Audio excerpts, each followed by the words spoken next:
ஆன்மீக அன்பர்கள் அனைவருக்கும் வணக்கம். திருச்செந்தூர் முருகன் அருளோடு தொடர்வோம் கந்த புராணத்தை. அத்தியாயம் 6. திருமுருகன் அவதரித்தான்.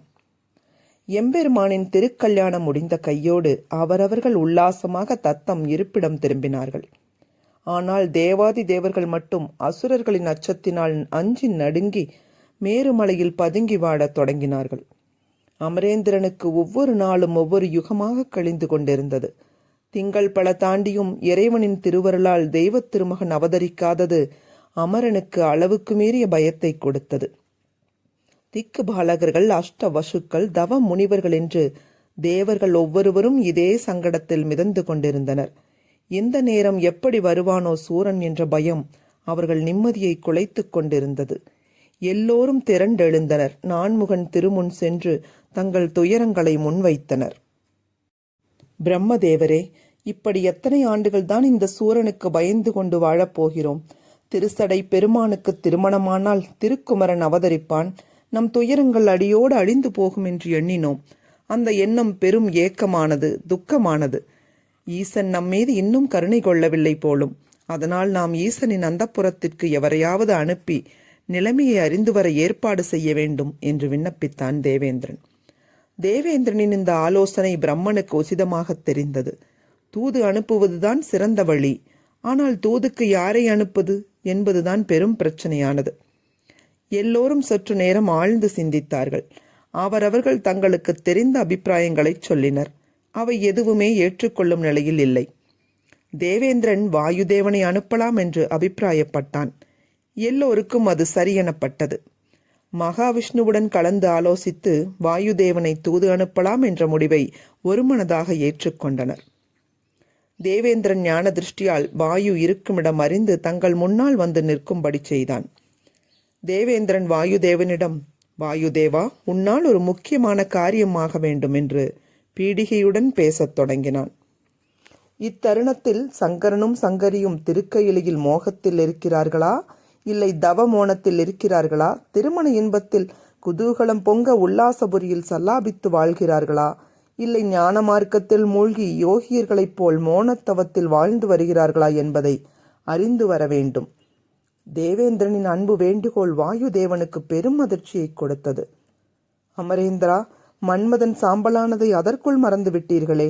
என்னை விட்டுவிடுங்கள். நான் அசையவில்லை என்றால் அகிலமே ஆடிப்போகும். எனது சஞ்சாரத்தால் தானே அகில லோகங்களும் சஞ்சரிக்கிறது. அதனால் உங்கள் முடிவை மாற்றுங்கள். வேறு எவரையாவது அனுப்பி ஈசனை பரீட்சித்து பாருங்கள்.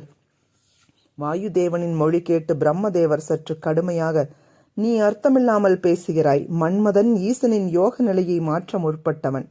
ஆனால் நீயோ அஷ்டமூர்த்தி வடிவினராகிய சர்வேஸ்வரனுக்கு சிஷ்யர்களால் வணங்கி வழிபட்டு வந்த இஷ்டமூர்த்தியாய் விளங்குகிறாய். உன்னால் நடக்கப் போவது ஒரு சுபகாரியம். சூரபத்மனின் அக்கிரமத்துக்கு முடிவு கட்டும் நல்ல காரியம். தட்டாமல் எங்கள் கோரிக்கையை ஏற்பாய். நான்முகன் நவின்றது வாயுதேவனின் மனதை சலனப்படுத்தியது. தேவர்கள் வாயுதேவனை விடவில்லை. சிவனிடம் தூது போவதால் ஏற்படும் நன்மைகளைச் சொல்லி வாயுதேவனின் மனதை மாற்றினர். ஒருவாறு வாயுதேவனின் மனதில் உறுதி ஏற்பட்டது. வாயுவை தைரியமாக கைலாய மலைக்கு அனுப்பி வைத்தனர். வாயுதேவனும் சொல்லவும் முடியாமல் மெல்லவும் முடியாமல் பிரம்மனை நமஸ்கரித்து அவரது நல்லாசியுடன் புறப்பட்டார். வாயுதேவன் புனித கங்கையில் தூய நீராடினான். தாழம்பூவின் மகரந்தங்களையும் நந்தவனத்து மலர்களின் நறுமணத்தையும் தன்னுள் ஏற்றுக்கொண்ட பின் கைலாயமலை தலைவாயிலாம் திருவாயிலை அடைந்தார். தலைவாயிலில் காவல் புரிந்து கொண்டிருந்த நந்திதேவரை பயபக்தியுடன் நமஸ்கரித்து அந்த புறத்துள் நுழைய முற்பட்டார்.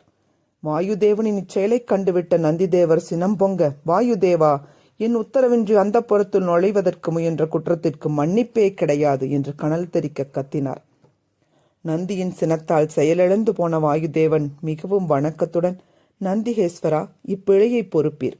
எனது இச்செயலுக்கு காரணம் தேவேந்திரனின் கட்டளையே ஆகும். அவர்கள்தான் என்னை ஈசனை நோட்டம் பார்த்து வரச் சொன்னது. அதனால் தேவரீர் என்னை உள்ளே செல்ல அனுமதிக்க வேண்டும் என்று பவ்யமாக கேட்டார்.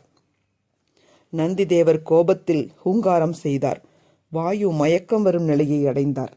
நந்திதேவர் கடுமையாக, வாயுதேவா, மறுவார்த்தை பேசாமல் இந்த இடத்தை விட்டு போய்விடு. இல்லையேல் மன்மதனுக்கு ஏற்பட்ட கதிதான் உனக்கும் என்றார். அதற்கு மேல் அங்கு ஒரு கணம் கூட தாமதிக்க விரும்பவில்லை வாயுதேவர். தென்றலாக வந்தவர் புயலாக திரும்பினார். வாயுதேவனின் வருகையைக் கண்டு தேவர்கள் களிப்பு கொஞ்ச உற்சாகம் ஊஞ்சலாட உல்லாசம் சல்லாபமாக பொங்கி வர, சென்ற காரியம் காயா பழமா என்ற கேள்விக்கே இடமில்லை. சென்ற காரியம் பழம்தான், தூது சென்றவர் வாயுதேவன் அல்லவா என்றெல்லாம் ஏக காலத்தில் மகிழ்ச்சியில் பூரித்தனர். வாயுதேவன் துக்கம் தொண்டையை அடைக்க எல்லோரிடமும் தலைக்கு வந்த ஆபத்து தலைப்பாகையோடு போயிற்று என்பது போல் தான் தப்பித்து வந்த செய்தியை சொன்னான். வாயுதேவன் சொன்ன மொழி கேட்டு பிரம்மன் பிரமையுற்றான். அமரேந்தன் ஆறா துயருற்றான். எல்லோரும் ஒன்று கூடி கைலைக்கு செல்வது என்று தீர்மானித்தனர். அனைவரும் சிவநாமத்தை ஜபித்த வண்ணம் கைலையின் திருவாயிலை வந்தடைந்தனர். அங்கே பொற்பிரம்பும் உடைவாளும் கொண்டு நின்றிருந்த நந்தியைக் கண்டு மகிழ்ச்சியோடு அவரது பாதங்களை கற்பக மலரால் பூஜித்தனர். வலம் வந்து பணிந்தனர். அவரை துதிபாடி பெருமை கொண்டனர்.